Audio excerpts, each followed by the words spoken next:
Berbicara soal F-18 Hornet, kami sangat suka dengan pesawat ini. Ada banyak pesawat yang kami sukai, tapi untuk Hornet, satu fitur yang membuat kami menyukainya, yaitu pesawat ini dapat mengisi ulang bahan bakar pesawat lain di udara. Ini menjadi nilai tersendiri bagi kami, di mana ketika pesawat yang dioperasikan dari atas kapal induk menitik beratkan kepada bobot yang ringan, Hornet masih bisa berinovasi dengan memiliki fitur air refueling semacam itu. Tapi, bukan itu fokus pembahasan kita kali ini, melainkan mengenai FA-18D Hornet milik Malaysia. Di kawasan ASEAN, hanya Malaysia yang mengoperasikan Hornet, tapi jika dilebarkan ke kawasan Indo-Pasifik, maka juga akan ada Australia yang juga mengoperasikan Hornet. Kembali ke Malaysia, mantan Perdana Menteri Malaysia, Mahathir Mohamad, belum lama ini membuat pernyataan yang menghebohkan. Meski dari inti pernyataannya sudah menjadi rahasia umum, namun, ini pertama kali tokoh negeri jiran mengungkapkan keluh kesahnya pada jet tempur buatan Amerika Serikat. Yang dimaksud Mahathir Mohamad adalah FA-18D Hornet.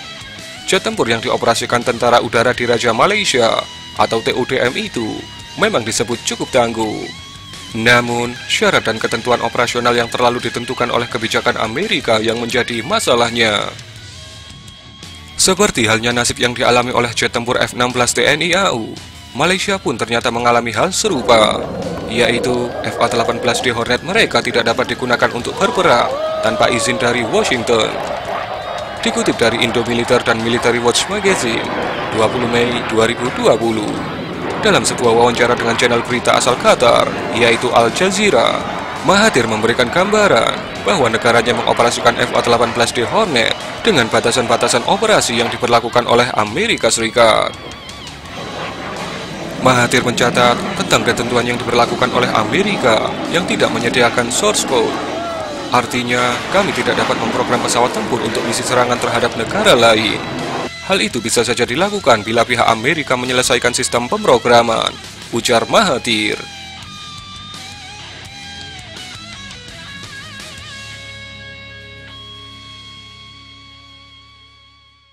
Ia menambahkan, meskipun pesawatnya sangat bagus, dalam hal performa mesinnya sangat kuat, tapi Malaysia tidak bisa memprogram pesawatnya sendiri.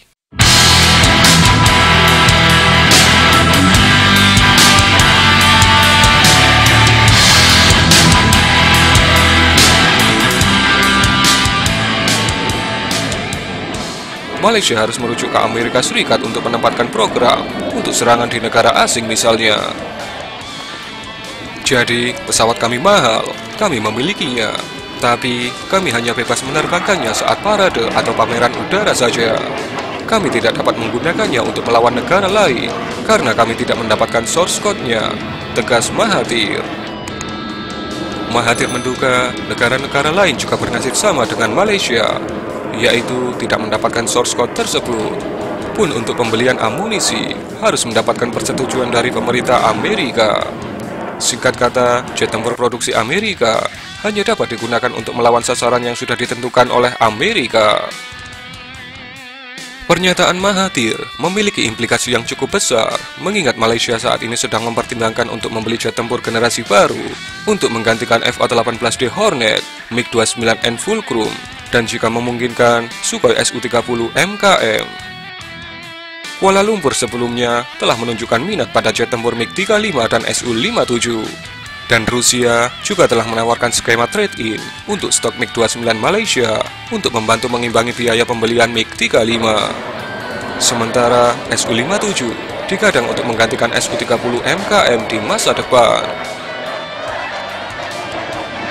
Sementara, bagi negara-negara lain yang dikenal sebagai operator FA-18, menunjukkan konsep modernisasi dengan pengadaan FA-18E Super Hornet atau F-35A Lightning II.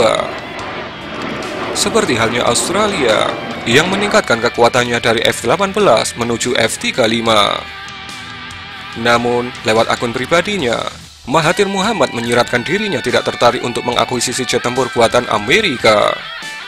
Sebagai informasi, saat ini Angkatan Udara Malaysia mengoperasikan 8 unit FA-18D Hornet yang sudah dibekali bom pintar Paveway Dual Laser Guided Bomb.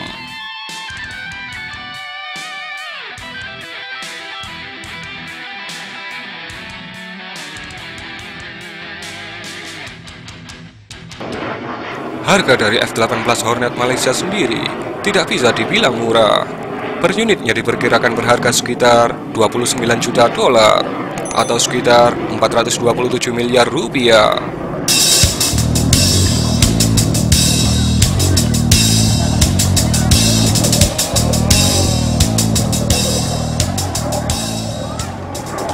Di satu sisi, ketika kita menjadi negara pengguna, memang ini dirasa tidak adil. Tapi, jika diambil dari sudut pandang negara produsen, kita bisa menduga ini memang sebuah strategi dalam dunia militer itu sendiri untuk meredam atau mengontrol negara-negara pembeli secara tidak langsung, karena alasan politik atau alasan lainnya. Indonesia dan Malaysia memang mencampurkan kekuatan jet tempur barat dan timur dalam armada kekuatan udaranya. Tapi, apakah pembatasan seperti ini berlaku di negara-negara yang full menggunakan kekuatan barat dalam kekuatan udaranya, seperti halnya Singapura dan Australia? Dan yang terakhir, bagaimana komentar Anda menanggapi berita ini?